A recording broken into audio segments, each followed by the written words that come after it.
आप सभी का आज के सेशन में बहुत बहुत स्वागत है।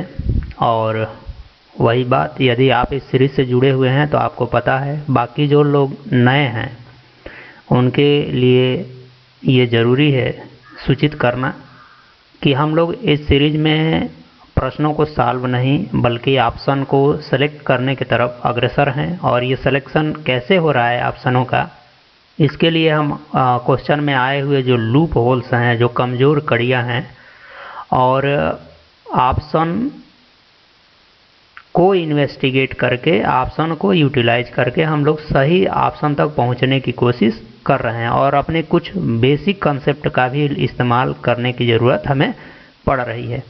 तो मैं उम्मीद करता हूं कि ये सेशन आपको काफ़ी पसंद आ रहा होगा और इससे कुछ सीखने को भी मिल रहा होगा। तो बढ़ते हैं आज के प्रश्न पे और देखते हैं कि आज का प्रश्न हमें क्या सिखाता है। तो ये रहा प्यारा सा क्वेश्चन, ज़रा देखिए आप इसको। कहा है कि the sum of n terms of AP, यानी कि अगर आप बात करते हैं तो ये बिल्कुल ही एक फार्मूला ही दे के पूछा है। हालांकि ये प्रश्न पूछा गया है PGT 2000 में। अब सवाल ये है कि ठीक है, ये फार्मूला है तो ये तो हमें याद होना चाहिए, इसका आंसर तो यही होना चाहिए, ये याद होना चाहिए। लेकिन सवाल ये है कि फिर हमें याद होना चाहिए तो मैंने इस प्रश्न को चूज क्यों किया। बस इस प्रश्न को चूज करने का बस एक मकसद है। ये मकसद है कि मान लीजिए हमें बाय द वे ये फार्मूला याद न हो, तब हम क्या आंसर करें, कैसे करें, क्या उस स्थिति में प्रश्न को छोड़ के आ जाएं या करके आना है। तो मैं कहूँगा कि उसको करके आना है, चाहे फार्मूले याद हो चाहे न याद हो, हमें जो बेसिक कंसेप्ट है उसके बल पे। कैसे होगा, तो अब ये सीधा सीधा AP की बात कर रहा है। AP का बात कर रहा है मतलब कि हम n टर्म की बात कर रहा है। और जैसे n दिखता है आपको मुस्कुराना आना चाहिए। n का मतलब आप 1 भी ले सकते हैं, एक टर्म भी ले सकते हैं, 1 टर्म। और 1 टर्म में क्या ले सकते हैं आप, पहला टर्म। जैसे एक सीरीज बनाएंगे ना, कुछ ऐसे सीरीज बना लेंगे AP 1 2 3, हाँ ये तो आसान है, ऐसे बनता जाएगा। मैं कह रहा हूँ कि आपको एक ही टर्म यूज करना है, तो एक टर्म लेंगे तो एक टर्म का योग क्या होगा, पहला पद ही होगा। इसका मतलब कि हमने जब इसको स्पेसिफिक किया तो हमारा जो आंसर बनना चाहिए वो 1 बनना चाहिए। अब चलेंगे हम अपने ऑप्शन के पास और देखेंगे कि किस में रखने पे ये आता है। तो जाहिर सी बात है, ये फार्मूला है तो आएगा ही, लेकिन मैं तब की बात कर रहा हूँ कि फार्मूला हमें याद ही ना हो। तो चलिए उस स्थिति में ज़रा देखिए, आप जैसे ही यहाँ 1 रखेंगे तो यहाँ पे तो आपको मिल जाएगा 1/2। और जब आप अंदर आएंगे, अब चूंकि पहला पद ही 1 हो गया तो यहाँ पे तो ये मिल ही जाएगा 2+, ठीक। और जब आप यहाँ n = 1 रखेंगे तो ये तो 0 हो जाएगा, तो ये पूरा टर्म क्या होने वाला है, 0। और जब आप यहाँ से निकालेंगे तो ठीक है, यहाँ से 1 मिल गया। तो जब हम चेक कर रहे होते हैं तो क्या करते हैं, होल्ड करते हैं। बहुत अच्छी बात। यहाँ पे ज़रा चेक करिए, जब आप n = 1 यहाँ रखेंगे तो ये वाला पूरा टर्म क्या हो जाएगा, 0। और यहाँ पे a का वैल्यू तो 1 है, तो यहाँ भी 2 है। और ये तो यहाँ से आपको मिलेगा 2/3, जो कि ये सेटिस्फाई नहीं कर रहा है, तो ये गलत हो जाएगा। यहाँ जब आएंगे तो ये क्या हो जाएगा, 0।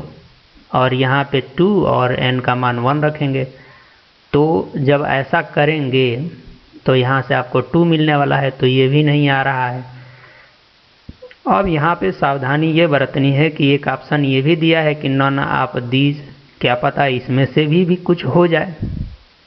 तो हमने जो होल्ड किया है, जब चेक कर रहे हो तो ज़रूरी नहीं है कि ये सही है, क्योंकि ये एक ऑप्शन बहुत ही खतरनाक होता है, नन ऑफ दीज वाला।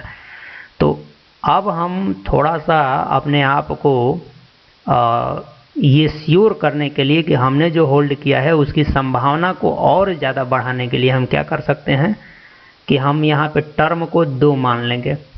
टर्म को क्या मान लेंगे, 2 टर्म मान लेंगे। जब 2 टर्म मान लेंगे यानी कि उस स्थिति में n = क्या आ जाएगा आपका 2। और जब n = 2 आ जाएगा तो योग कितना हो जाएगा, 1 और 2 मिलकर कितना हो जाना चाहिए, 3 हो जाना चाहिए, ठीक है। तो समेशन अब हमारा क्या आना चाहिए, 3 आना चाहिए। तो अब एक बार इस यहाँ पे चेक करके देखते हैं कि क्या 3 आता है।